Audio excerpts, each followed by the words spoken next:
नमस्कार मु वंदना आपण मानू मो चैनल को स्वागत।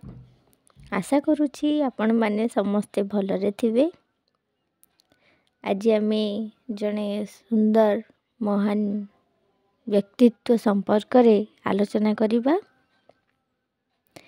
सही महान व्यक्तित्व जनक पाई आज आमे ओडिया दीपद कहि पारुछंती, लेखि पारुछंती एवं पढ़ी भी मध्य पारुछंती।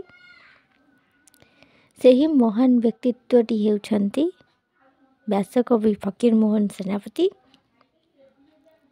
तांकरी पाद तले मोर प्रणाम जनाई ए भिडियोटी को आरंभ करुछि। व्यासकवि फकीर मोहन सेनापति जने एमिति प्रतिभा जहाँ को संपर्क रे जिते भी कहिले कम पड़िबो। सेथिପାଇଁ तो केतेक समालोचक मध्य निजर मत प्रदान करी कहिसंती जे आधुनिक युग को राधानाथ युग कहिबा परिवर्ते फकीर मोहन युग कहिबा उचित।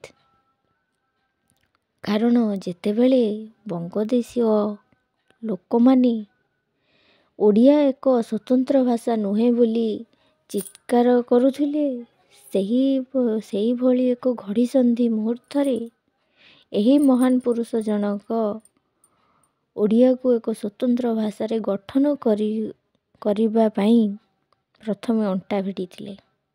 तांको सहित जोग देइथिले कवि राधानाथ राय, मधुसूदन राव आउ नंदकिशोर बल। सेही महान पुरुषकर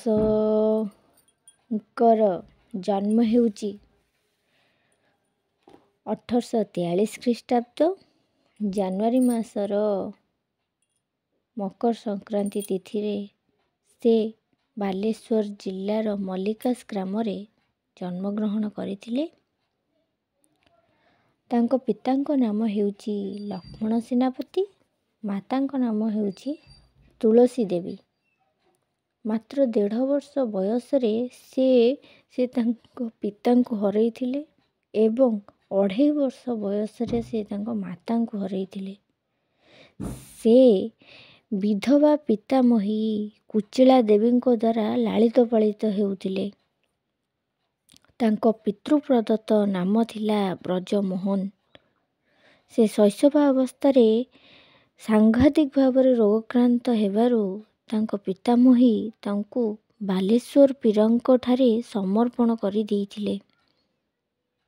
से मानसिक रखिथिले जे फकीर मोहन जितेबेले भल होई जिवे बा आरोग्य होई जिवे सेतेबेले पीरंको पाखरे तांको फकीर वेशरे छाड़िबे। तेणु करी सेया ही हेला। फकीर मोहन सेनापति आरोग्य हेबा परे से तांको पितामही तांको मुस्लिम कर जो मोहरम तिथि रे तांको फकीर वेशरे सज्जित करी बाकु पड़िथिला, सज्जित करी छाड़िबा को पड़िथिला। एही कारणरू पितामही तांको नाम रखिथिले फकीर मोहन सेनापति। तांकर पूर्ववर्ती नाम थिला ब्रजमोहन सेनापति। जेतेबेले से फकीर वेशरे बाहर माने सज्जित होई हेबा को पड़िथिला तापरे तांको नाम हला फकीर मोहन सेनापति। तो सही दिन ठारू से ब्रजमोहन परिवर्ते फकीर मोहन सेनापति नाम रे परिचित हेले। पिला दिनरू बहु दिन पर्यंत से रोगक्रांत थिबारु चाटशाली रे विद्यारंभ कला बेलुकु फकीर मोहन को मात्र 9 वर्ष बयस होइथिला। सेतेबेले शोचनीय आर्थिक अवस्था हेतु से उच्च शिक्षारू वंचित थिले। पुणी पितामही तांको मात्र 13 वर्ष बयस रे विवाह बंधन रे बांधी देबारू परिवार पोषण ପାଇଁ କିଛି ଉପାର୍ଜନ ଉଦ୍ଦେଶ୍ୟରେ ସେ ଏଣେ ତେଣେ ଧାଇଁଲେ। ତାଙ୍କ ବଡ଼ ବାପା ବାଲେଶ୍ୱର ଜାହାଜର ଅଝାଲ ସିଲାଇ କାର୍ଯ୍ୟରେ ଠିକାଦାର ଥିଲେ। ସେ ଫକୀରମୋହନଙ୍କୁ ସେଠାରେ ହିସାବ ରଖିବା କାର୍ଯ୍ୟରେ ନିଯୁକ୍ତ କରିଦେଲେ। ଏ ଚାକିରି ଛାଡ଼ି ସେ କିଛିଦିନ କଚେରୀରେ କାମ କଲେ। ସେ ପର୍ଯ୍ୟନ୍ତ ସେ ଉଚ୍ଚଶିକ୍ଷାର ବାସନା ତ୍ୟାଗ କରିନଥିଲେ।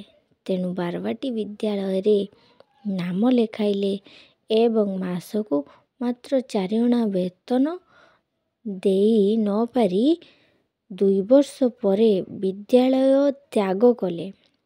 ତାପରେ ଆରମ୍ଭ ହେଲା ତାଙ୍କର ଶିକ୍ଷକତା। ସେହି ବିଦ୍ୟାଳୟରେ ମାସିକ ଦରମା 2.5 ଟଙ୍କାରେ। ପରେ ମିଶନ ସ୍କୁଲର ପ୍ରଧାନ ଶିକ୍ଷକ ଭାବରେ ସେ ମାସିକ 10 ଟଙ୍କା ବେତନରେ 1871 ଖ୍ରୀଷ୍ଟାବ୍ଦ ପର୍ଯ୍ୟନ୍ତ କାର୍ଯ୍ୟ କଲେ। ପ୍ରଥମେ ଶିକ୍ଷକତା କରୁଥିବା ସମୟରେ ସେ ସେହି ସ୍କୁଲରେ ସଂସ୍କୃତ ପଣ୍ଡିତଙ୍କ ସହାୟତାରେ ସଂସ୍କୃତ ଭାଷା ଶିକ୍ଷା କରିଥିଲେ। ଏହି ସମୟରେ ତାଙ୍କର ସାକ୍ଷାତ ହୋଇଥିଲା ବାଲେଶ୍ୱର ଜିଲ୍ଲା ସ୍କୁଲରେ ଅଧ୍ୟୟନରତ ରାଧାନାଥ ରାୟଙ୍କ ସହିତ। ତାଙ୍କରି ଉଦ୍ୟମରେ 1868 ଖ୍ରୀଷ୍ଟାବ୍ଦରେ ବାଲେଶ୍ୱରଠାରେ ସେ ପ୍ରଥମ ଛାପାଖାନା ପ୍ରତିଷ୍ଠିତ କରିଥିଲେ।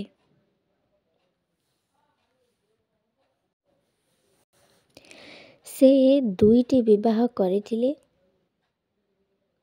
ସେ ଯେତେବେଳେ ପ୍ରଥମ ବିବାହ କରିଥିଲେ ତ ତାଙ୍କର କୌଣସି ସନ୍ତାନ ନଥିଲା। ସେ ମୃତ୍ୟୁବରଣ କରିଥିଲେ। ତାପରେ ସେ ଦ୍ୱିତୀୟ ବିବାହ କରିଥିଲେ। ସେ ଦ୍ୱିତୀୟ ପତ୍ନୀଙ୍କର ସେ ଗୋଟିଏ ପୁତ୍ର ଏବଂ ଗୋଟିଏ କନ୍ୟା ଜନ୍ମ ଦେଇ ସେ ବି ମଧ୍ୟ ଆରପାରିକୁ ଚାଲି ଯାଇଥିଲେ। ତାଙ୍କୁ 1916 ଖ୍ରୀଷ୍ଟାବ୍ଦରେ ବାମଣ୍ଡା ରାଜଦରବାରରେ ସରସ୍ୱତୀ ଉପାଧିରେ ଭୂଷିତ କରାଯାଇଥିଲା। ଏବେ ଜାଣିବା ଫକୀରମୋହନ ସେନାପତିଙ୍କର କ୍ଷୁଦ୍ର ଗଳ୍ପ ଗୁଡ଼ିକର ନାମ ସବୁ। ଫକୀରମୋହନ ସେନାପତିଙ୍କର କ୍ଷୁଦ୍ର ଗଳ୍ପ ଗୁଡ଼ିକ ହେଉଛି ରେବତୀ, ଡାକମୁନ୍ସି, ଧୂଳିଆ ବାବା, ରାଣ୍ଡିପୁଅ ଅନନ୍ତା, ପେଟେଣ୍ଟ ମେଡ଼ିସିନ, ସୁନା ବୋହୂ, ସଭ୍ୟ ଜମିଦାର, ପାଠୋଇ ବୋହୂ, ଗାରୁଡ଼ି ମନ୍ତ୍ର ଇତ୍ୟାଦି। ଏଇ ଯେଉଁ ରେବତୀ ଗଳ୍ପକୁ ଇତିହାସକାରମାନେ ପ୍ରଥମ ଗଳ୍ପ ଭାବେ ଗ୍ରହଣ କରିଛନ୍ତି ସେଟା ଐତିହାସିକ ଭୁଲ କହିଲେ ଚଳେ। କାରଣ ରେବତୀ ଗଳ୍ପ ପୂର୍ବରୁ ମଧ୍ୟ ଫକୀରମୋହନ 2ଟି ଗଳ୍ପ ପ୍ରକାଶିତ କରିଥିଲେ। ସେ ଗଳ୍ପ ଦୁଇଟିର ନାଁ ହେଉଛି ଆଶ୍ଚର୍ଯ୍ୟ ସ୍ୱପ୍ନ, ମୁହଁରେ ନିଆଁ। ଏହି 2ଟି ଗଳ୍ପ 1877 ମସିହାରେ ବାଲେଶ୍ୱରର ସମ୍ବାଦବାହିକା ପତ୍ରିକାରେ ପ୍ରକାଶିତ ହୋଇଥିଲା। ଏବେ ଜାଣିବା ଫକୀରମୋହନଙ୍କର ଉପନ୍ୟାସ ଚାରିଗୋଟି କ'ଣ କ'ଣ। ଫକୀରମୋହନଙ୍କର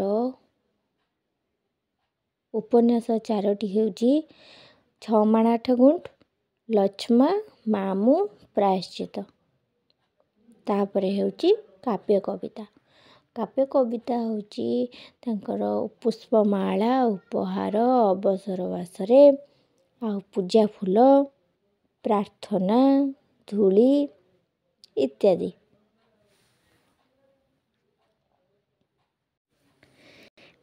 ଭିଡ଼ିଓଟି ଯଦି ଭଲ ଲାଗିଛି ତାହେଲେ ଲାଇକ୍, ସେୟାର, ସବସ୍କ୍ରାଇବ୍ କରିବାକୁ କେହି ବି ଭୁଲିବେନି।